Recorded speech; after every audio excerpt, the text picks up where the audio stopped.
За сайн байна. За би өнөөдөр Японы Хоккайдо арлын тухай нэг товч танилцуулгая. Би Хоккайдо арал дээр 2002-оос 2010 он хүртэл 8 жил амьдарсан. Японы хамгийн хойдлын арал шүү дээ. Японч бол нэг 4 арал байгаа. Тэгээд тэндээсээ одоо гол арал гэж байна. Тэр голынх тэгээд хойд талд нэг том арал байгаа. Тэр нь бол Хоккайдо арал шүү дээ. Хоёр дахь том арал нь. Тэгээ энэ болохоор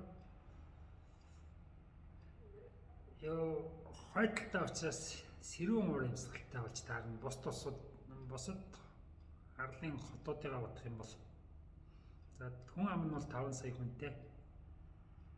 Тэгээ 5 сая хүнийхөө 2 сая Саппоро хоттой байдаг. Саппоро хот нь бол 72 оны өвлийн олимп болж исэн газар шүү дээ. Цас сайтай Хоккайдо ч бас. Цас сайтай гэхэлэр энэ цанаар гулгах тийм хөвсгөр зөөлөн цас их зүгээр байд юм байна. Тэгэд манайх шиг тийм хүйтэн биш. Одоо нэг өвөлдөө дунджаар нэг 10-15 градус л болно. Хөвсгөр зөөлөн тэгээ чигтэй газар учраас их цас их орно. Одоо 2 м цас ч юм уу. Метр гаруй 2 м цас хүртэл орно. За тэгээ сүүлийн үед энэ цанаас гадна сноуборд гэдэг нэг спорт. Тэр борд гэдэг чинь тавцсан гэсэн үг шүү дээ. Тэгээ хөлдөө углаад ингээд гулгадаг. Том тавцсан дээр гулгадаг. Sky бишээ. Seaboard гэж бас байгаа шүү дээ. Тэр далай дээр нөгөө далайн давлгаан дээр хаягддаг нэг тэрэн шиг сноуборд гэсэн. Тэр спортыг залуучуудын дунд их дэлгэрээд байна. Тэгэхээр одоо ч Хоккайдо арал чинь 5 сая хүн 2 сая Саппоро одоо тий аж үйлдвэрийн хувьд ярих юм бол аж үйлдвэр жоохон багтай гэж. Үйлчлэгээний салбар нийт одоо үйлдвэрлэж байгаа үндэсний нийт бүтээгдэхүүн гэдэг шиг арлын нийт бүтээгдэхүүний 75% нь үйлчлэгээний салбар. 25% нь аж үйлдвэр хөдөө аж ахуй бол таарах нь байна. За Хоккайдо арал бол тэр алдартай хоёр юм байгаа. Нэг нь болохоор хөдөө аж ахуй, аж үйлдвэр. Нөгөөх нь аялал жуулчлал. За хөдөө аж ахуй бол ойлгомжтой. Янз бүрийн ногоо сайтай. Тэгээд мөөг хүртэл ургана. Талбай ихтэй юм да. Бусад мужуудаа бодох юм бол том газартай учраас Японд байдаг хамгийн том фермерүүд Хоккайдод байна. За тэгээд сүүнийх нь Японы сүүний 45% 50 тал хувийн нь ер нь энэ Хоккайдо арал дээр үнэ ихтэй гэсэн үг. Үйлдвэрлэгддэг гэж байна. За тэгээд үйлдвэрлэлээ тэрнийга төв арал руу усан онгоцоор зөөчих нь шүү дээ.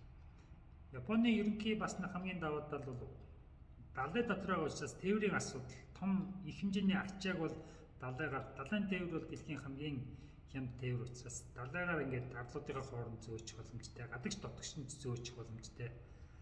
Энэ тээврийн далай тэнгис гэдэг чинь тээврийн л одоо хамгийн гол хэрэгсэл учраас энэ бол Японы бас их том давуу тал юм аа.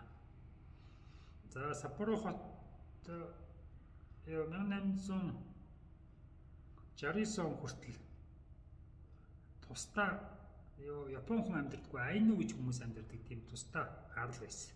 69 онд Японтой нэгдэгдээд Хоккайдо муж гэж үүсэж байгаа. Хоккайдо арал тэр чигээр муж байна гэж ойлгож байна. За Саппоро тэгэхээр сүүлд үүссэн хот учраас төлөвлөлт их сайтай. Америкууд төлөвлөлтийг хийж өгсөн гэж ярьд юм байлээ.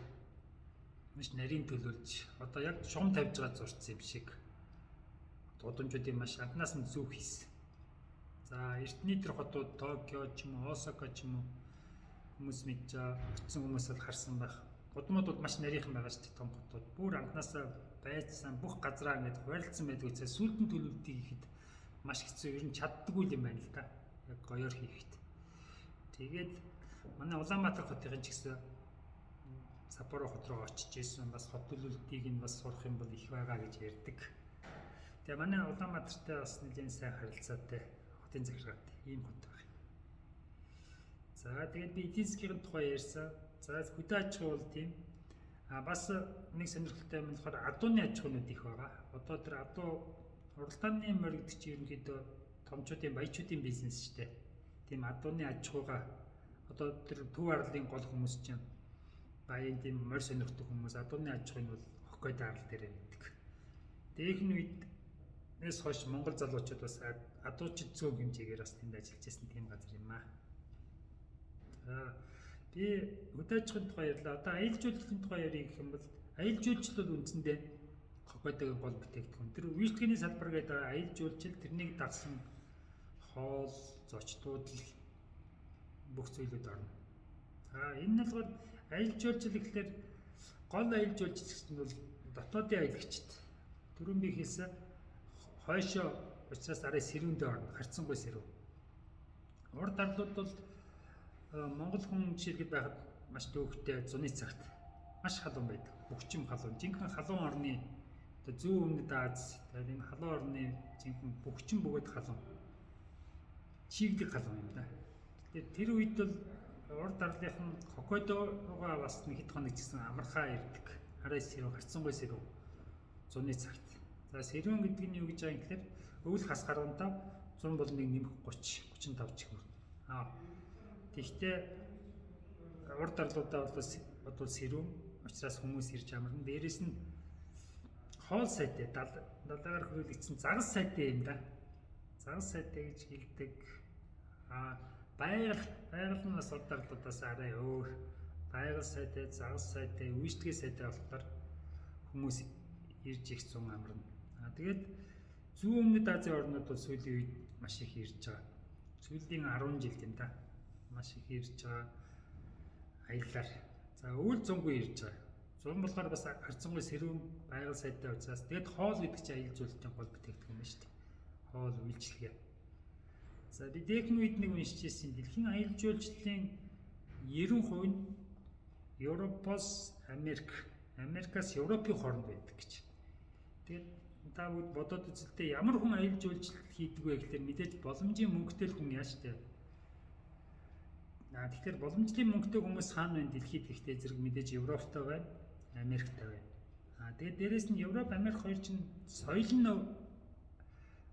ер нь нэг гаралтай цагаан арьснууд соёл нь адилхан юм болохоор бие биенийхээ юмыг харах дуртай байт юм байна. Тэгээд сүүлийн үед Азийн орнууд чинь бас эдийн засгийн сайжраад эрэгтэй зэрэг яадаг вэ гэхээр эргээд Азийн орнууд руу яваад юм байна. Азийн орнууд та бүгд мэдж байгаа. Япон бол 1.1 хөгжилтэй орн байгаа шүү дээ одоохондоо.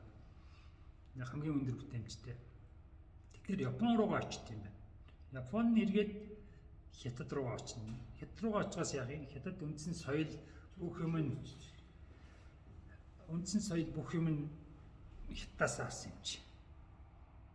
Азийн орнууд чинь Солонгос, Япон. Тэгэхээр бие биенээ харж бие биенийх нь хоолн таалагдана, соёл нь таалагдана. Тэгэхээр аялал жуулчлал Аз дотор аялал жуулчлалын бас нэг юм том сүлжээ үүсээд байна.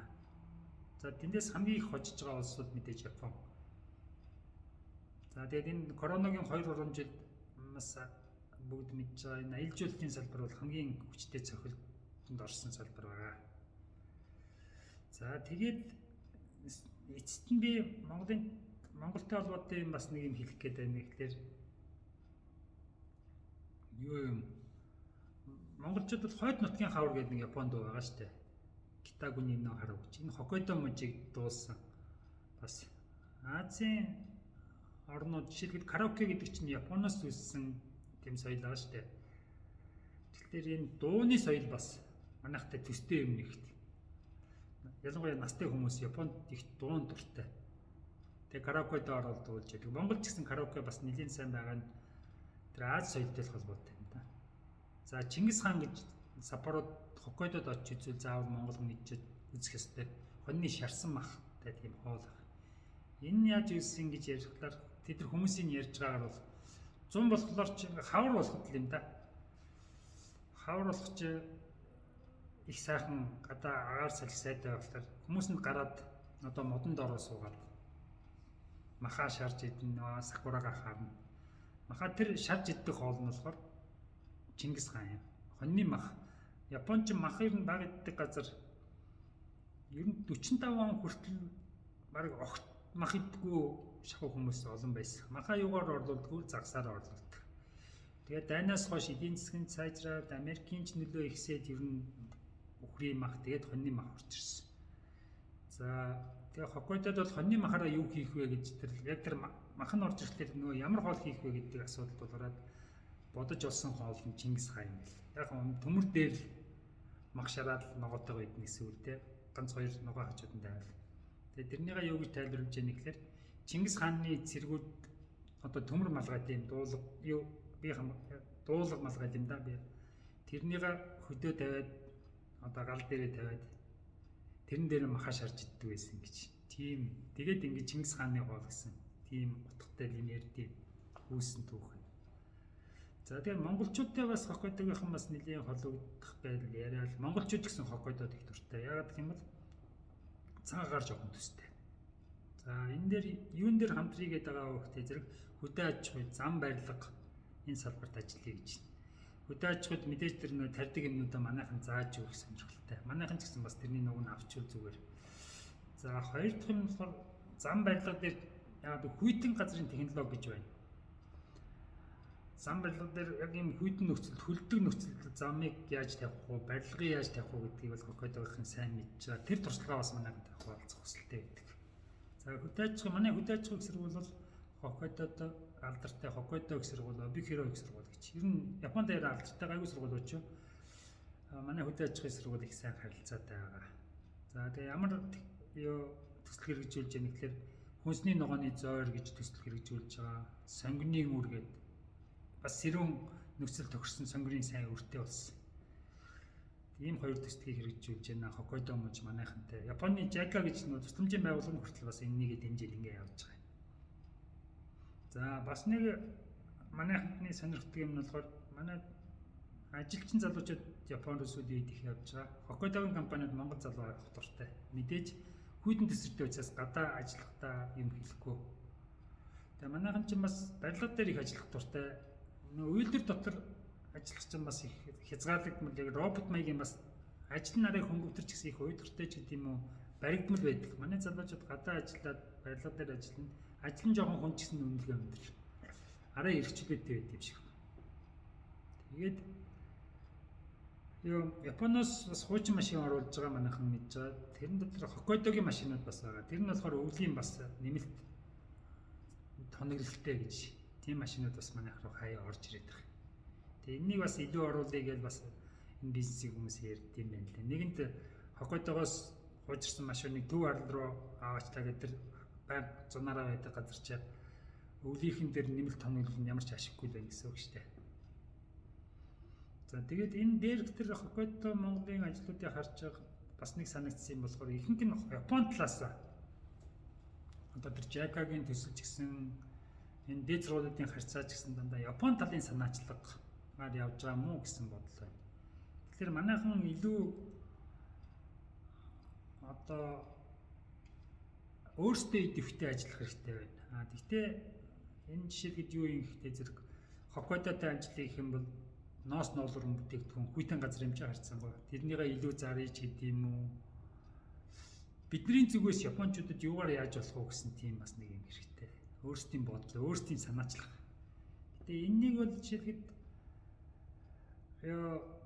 багаар тоглох хэрэгтэй болчиход байна л да. Жишээлгээд ноос ноолрон хийдэг хүн чи яаж Японтойгоо харьцах вэ? Тэрэнд нь Японтой харьцдаг тийм Япон хэл устай байт юм уу? Японы бизнесийн соёлын мэддэг хүмүүсийн бас хувь өөр. Эндээсээ багаар тоглож яахгүй бол зөвхөн тэр ноос ноолрын хүн чи Япончуудаа ойлголцох хэл ус соёл бүх юм дээр бас дутагднаа гэж. Тэгээд ерөнхийдөө сүүлийн үед Япон Монголын харилцаа бас нэлийн бас сайжирч байна. Мэдээж худалдааны харилцаа байгаа. Японд 5 жилийн өмнө 8-9 мянган хүн байсан бол одоо 14-5 мянган хүн байна. Залуучууд их явж байна, оюутнууд явж байна, ажилчид явж байна, мэрэгжлийн хүмүүс бас явж байна, компьютерийн сайн мэрэгчлэнүүд явж байна. Малын эмчнэр хүртэл бас нэлийн хэмжээгээр явсан гэж би сүүлийн үед сонсоод байгаа. За тэгэхээр ингэж нийт Япон Монголын харилцаа тогтж байгаа үед Монгол хоккейдын харилцаа ч гэсэн цаашдаа улам сайжрах үлгэн боломж байна. Энийгээ бүгдээрээ ашиглах тал дээр гарах хэрэгтэй байна гэж бодож байна.